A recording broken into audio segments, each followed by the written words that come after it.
what's your name? Cooper Wilson. Where do you go to school? Currently going to school at University of Iowa, but I grew up in the Bay Area, went to school at Los Gatos High School.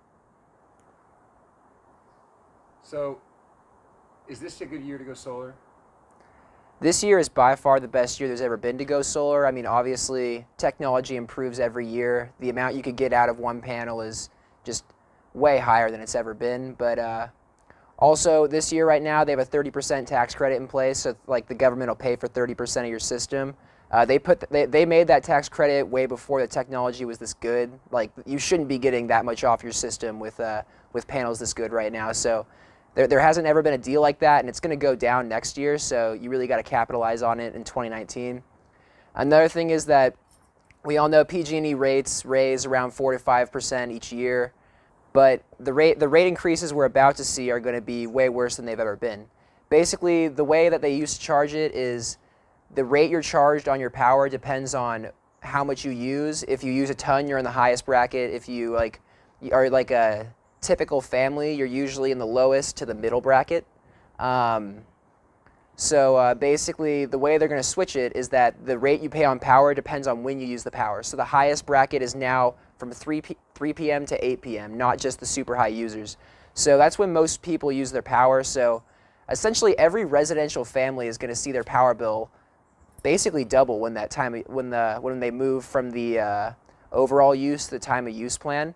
And that switch is coming up in the next year. So basically, to avoid dealing with that further increase in power, what we say is go with solar, and you can finance it. And I was really shocked about how financing works. I think like not enough people know what a good deal this is. But basically, right now you're paying a certain rate on your power, usually around 22 cents a watt.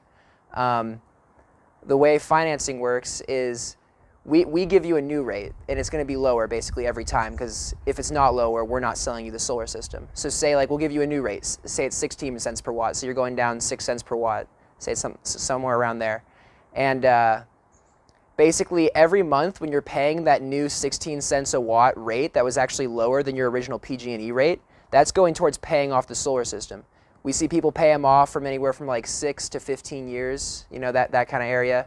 And basically the whole time they're paying a power bill that, 1, was lower than their original bill, was lower than their original rate, and 2, never increases.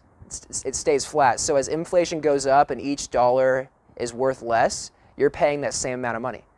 So I mean, I think with all those factors in play, like it's really hard not to even look into solar this year. Like 2019 is the last year of the 30% tax credit, all that stuff, and basically it's really easy to look into.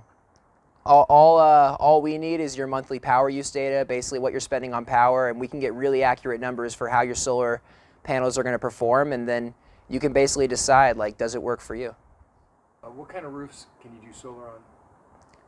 So some people have been told their roof's not good for solar in the past, and that has a lot to do with early installers. They kind of had like one cookie cutter like format basically that they want every roof to fit into, and if it doesn't, they're not going to work with you because they're a big company. They're working in every state. Like your house isn't that important to them. We're completely different. We take a personal look at each house, and we really tinker with stuff and see if how we can get the most yield given your specifications on where you want the panels. And you can basically put solar on any roof. Some roofs may be a little bit older, but you can work in fixing that roof with the solar, and any roof that the solar is going on, 30% tax credit also applies to that too. So there's a lot of ways we can do this, and it really doesn't hurt to check. What would you tell people that say they're too busy?